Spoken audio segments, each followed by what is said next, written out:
A to Z news 24/7 में आपका स्वागत है। इलेक्शन मौसम में लीडर परेशान और आवाम हैरान होती है क्योंकि किसको चुने ये पता नहीं होता है। ख्वाब पूरे नहीं हो रहे, वादे भी पूरे नहीं हो रहे।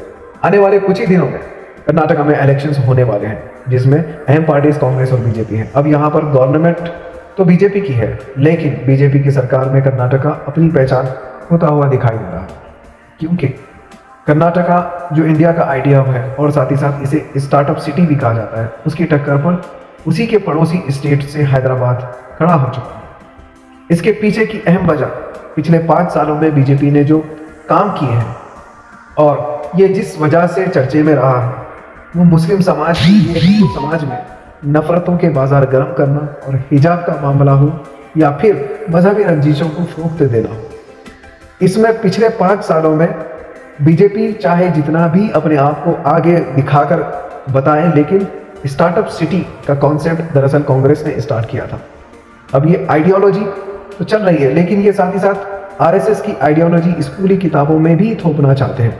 इनके इरादे ये जाहिर कर चुके हैं, लेकिन मुठ समाज ने इस चीज़ की निंदा करने के बाद इसको इन्होंने मुस्तरद कर दिया और दलित भी काफ़ी इस बात पर आवाज़ उठाए। करप्शन पर बीजेपी का कर्नाटका गवर्नमेंट के अंदर आने के बाद काफ़ी सारी बढ़ोतरी हुई है, जिसकी वजह से कर्नाटका कर्मचारी जो होते हैं सरकारी मुलाजिम वो बहुत परेशान हैं और काफ़ी सारे रैलीज भी इनके खिलाफ निकली गई और कांग्रेस ने कर्नाटका के सीएम को पे सीएम के नाम से भी मौसूम किया था भारत जोड़ो यात्रा के दौरान। अब कर्नाटका को किसी ऐसे लीडर की ज़रूरत है जो इसको एक नई दिशा दे और नई सोच दे, नया डायरेक्शन दे, जिसकी वजह से देश के साथ साथ कर्नाटका भी तरक्की करे।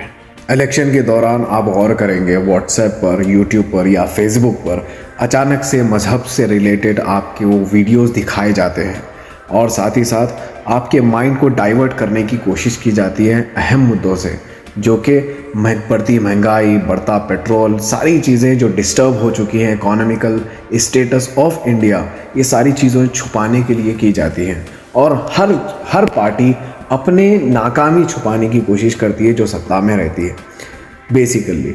और हर चीज़ को आपको गौर करने की ज़रूरत है। ये सोशल मीडिया के जो सारे प्रोपोगेंडे जो चलाए जाते हैं आवाम के जहन को बदलाने के लिए, आप जानते हैं कि कितना कॉस्ट लगता है। पिछले साल का अगर हम आंकड़ा निकालेंगे तो ऑलमोस्ट सियासी पार्टी यानी पॉलिटिकल पार्टीज़ ने 500 करोड़ से ज़्यादा खर्च किया है सोशल एडवर्टाइजमेंट में, मीडिया कंटेंट बनाने में। तो सोचिए आप कितनी सारी दौलत यूज़ की जा रही है। ये पैसा किसी और का नहीं, ये पैसा आपका है। आप 100 रुपये कमाते हैं, 18 रुपये टैक्स गवर्नमेंट को जाता है, तब ये देश चल पा रहा है। अगर आप सही लीडर्स नहीं चुनेंगे, सही काबिल लीडर नहीं चुनेंगे, ये 18% 100 रुपये में से बढ़कर 36% भी हो सकता है, क्योंकि श्रीलंका हमारे पास एक अहम उदाहरण है। हमें हर एंगल से सोचना है।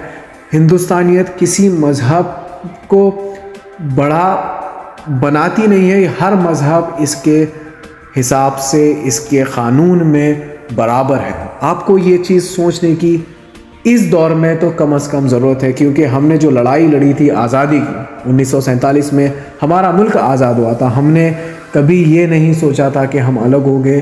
कभी हमने उसके 100 साल के दौरान कभी ये नहीं सोचा कि हिंदू मुसलमान में कोई फ़र्क है। अब इस दौर में अगर आप सही फ़ैसला, सही लीडर्स नहीं चुनेंगे तो फ़ैसला आपका होगा और मुस्तक़बिल जो आपके बच्चे स्कूलों में पढ़ रहे हैं, आप क्या कहेंगे उनसे कि मेहनत करेंगे तो जॉब उन्हें मिलेगी, गारंटी है। आप कौन सी दलील देंगे कि वो चोरों चक्के बेकार है, उनसे वो पढ़ाई करेंगे? तब आप कौन सी दलील देंगे उनको सुधरने की? आप कौन सी दलील देंगे कि उनके जॉब मिलेगी, उनकी लाइफ सिक्योर होगी? आप कौन सी दलील देंगे? आपके वोट की वैल्यू को समझिए और साथ ही साथ आपके डिसीजन के भी मजहबी जज्बात से हिंदू, मुसलमान, सिख, ईसाई हम सब भाई हैं। और साथ ही साथ आपको ये भी समझना है कि अगर कोई हिंदू अगर आपको मुसलमान के बारे में बुरा बोलता है या कोई मुसलमान किसी मुसलमान को चढ़ाने की, यानी उस किसी हिंदू के बारे में बुरा बोलने की कोशिश करता है, उससे गुरेज कीजिए, यानी उससे दूर रहिए, क्योंकि ये आपकी देश की आइडियोलॉजी को बर्बाद कर रहा है। बदलते दौर के बदलते हालात पर रखेंगे कड़ी नजर, देखते रहिए A to Z News 24/7, सच आप तक।